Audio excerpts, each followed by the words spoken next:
Welcome to QUARANLEAN, the show where we bring a little lean ensemble into your homes while we all wait for the moment when we can once again do it in the theater.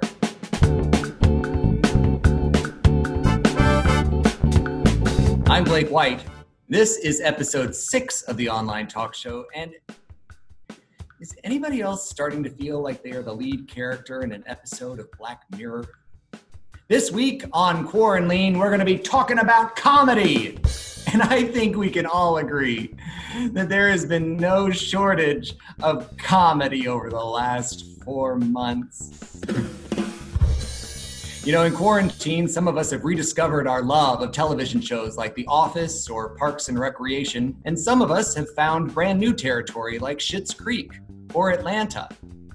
The passing of legend Carl Reiner might have inspired a look back at classics like The 2,000-Year-Old Man, The Dick Van Dyke Show, or The Jerk. We need to laugh, now as much as ever before. And it is my sincere hope that one day, I'll make someone laugh.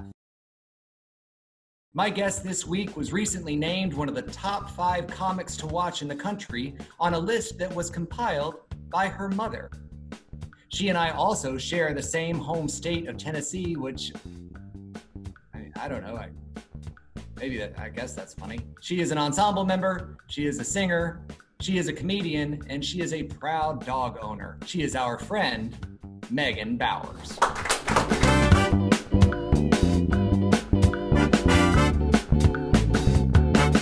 Oh, Megan, it is so good to see you. I have been so excited to talk to you about comedy because you are one of the funniest people I know. So please show everyone. So let's talk about being funny because, you know, everybody's feeling real funny these days. Hilarious. It's such a, you know, it's such an interesting thing because it's one of the, it's not unlike, you know, proving that social distancing and these sorts of things can work because you can't prove a negative, but yeah. So how did you ever figure out or realize that you either are funny or that you enjoyed the prospect of being funny? Like, and how do you look at, like, do you look at being funny as just something that comes from the top of your head, like an improvisation, or do you look at it more of like I know Conan O'Brien describes it as science. Like he describes it as like, it is a thoughtful thing that I go through. Yeah, it's, well, I will, at the top, agree with Conan. He'll be very appreciative. Very famous and made a great career out of being a comedian, so he's got into something. But I do feel like that is correct. A lot of times I've also compared it to music, and that because people talk about timing so much when it comes to comedy, and it really is all about the timing, and that you can kill a joke so quickly depending on when you take the breath to actually tell the joke. When you approach something, when you're in a musical, when you're in a play, whatever it is, do you mime for it, or do you just let it come to you just by pacing around your apartment, learning your words and all that stuff? A lot of times I feel like I find it with other people in the room just because I don't know what the reaction is going to be to something that I think is very funny in my apartment by myself. And then I do it, and then people are like, I don't get it. It's not clear. I don't feel like I mime as much when I'm doing a play or something like that, just because the words are all pre-written. So I don't have as many choices as if I'm saying, okay, I'm going to write that joke over again, but I'm going to change this word and this word to see if it's funnier, or change the order of something to see if it's funnier. You are arguably, of the people that I know, have had your life turn into the most, has changed the most through the course of the last 4 months, considering what your plans were at the end of February versus what life looks like today. The first thing that was supposed to happen was on May 23rd. You were supposed to get married. Yes. My fiance and I have been engaged for a little over a year, and we've been dating each other for 7 years. So I was pretty excited. That's nice. I mean, like, it was definitely like something that I certainly wanted to happen for a long time. And more than anything, since we have been together for so long, I was so excited to see all of our favorite people in one room. You made the cut, so Otherwise, this would have gotten awkward. So, since we are not having it now because it is not safe, we're still not 100% what we are going to do in the meantime. But because we don't have a force majeure in our contract, we already have quite a bit of money invested in our location.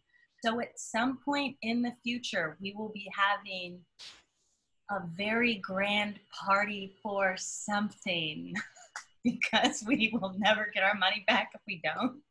I have been happily married for 13 years, and I can tell you contracts are always a big part of them, as is force majeure. Yeah. No matter where you are in the relationship, force majeure is always a part of it. Yeah. You and your fiance, the great Robbie, actually got sick. Yes. I think quarantine started like as a city, and then I got sick probably 4 days later. It was very quick.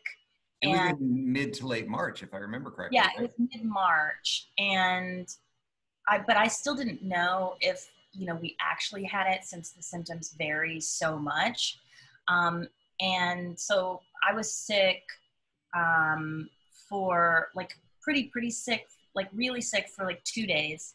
And then for, I would say 8 days after that, I couldn't smell or taste anything. And that was a telltale sign. And one reason why I knew that we probably had it, or at least I did. And then I'm very lucky that my fiance didn't get sick until I was feeling much better. But then he got sick immediately too. I do know several people that have passed away from COVID. So it's really frustrating when people aren't taking it seriously. But I can say that I also have a handful of friends that are in the city that never got it. Matt never got it, and he got antibody tested, and he didn't have it. Yeah, I have a lot of friends that also. I don't think Erica had it either, actually. Erica? Okay. Did you get it? No, didn't get it. I have at least 6 other friends that are in the city that I know definitely had it, and they all have antibodies. But then I also have a handful of friends that thought they might have it, and then they went and got tested, and because they like got sick in December or January, and thought they may have had it, but they didn't have any antibodies. So we still wear a mask just because I have no idea, and just the idea of like hurting someone else just because I don't want to have something on my face, it's just not an option. Well, I am a big fan of M&Ms, right? Oh yeah. You put a big bag of M&Ms in front of me, and you say there's like 2,000 M&Ms in here, but one of them is going to give you the worst flu you've ever had in your entire life, and it might kill you. Yeah. I'm probably not going to eat those M&Ms. Yeah. So I'm just going to go out and wear my little mask and try and stay in a good mood. Are you still a person who enjoys laughing, or have you just given up on laughter? No, I can't. No, you don't enjoy it anymore? No, I can't give up on it. It's not an option. It's not an option for the rest of my life. It will never be an option. I think one reason why my fiance and I are together and will stay together is because of that. And we can make light of a situation in a way that helps us just to keep going. If you can laugh at it, you can live with it. You can laugh at it, you can live with it. It's funny because I found put it anywhere in your house. Every time I see that, it reminds me that if I can find a way to laugh at something, then it'll be okay. Comedy, art, theater, these are all things that have been around for a very, very, very, very, very long time. And they will be around for very, very, very much longer after you and I are long gone, even though I think I'm older than you. I don't know. And we, while we are in it, get to keep learning it. And that's really cool. Yeah, I think that makes you be a part of some uncomfortable conversations sometimes. But yeah, what's the best thing to do with that? You find your way to grow through it, you know, and grow with it. And that's super fun for me. And I don't know when South Carolina will be allowed back in New York City. I mean, I have no idea. But I don't even understand how they're doing that. I just think it's great because, yeah, guess what? You're not allowed to come here now. No. But I can tell you that I hope that we get to go to your force majeure party. Yeah, I think it's gonna. We have to get it there 2 weeks in advance. We'll just plan on doing that. Oh yeah, it's gonna be a 5-hour-long brunch, and you'll be expected to bring gifts. Have you not sent anything yet? Because we're never early, so. I'm crazy about you guys.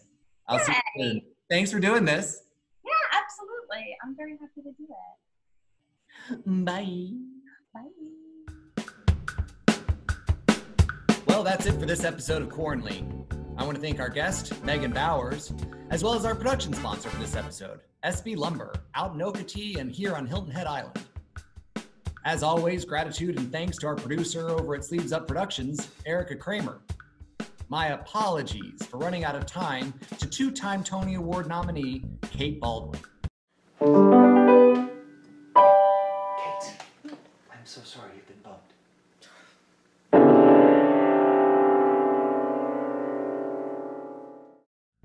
We'll see you again in 2 weeks, everybody. And until then, stay safe, stay healthy, and most importantly, stay sane.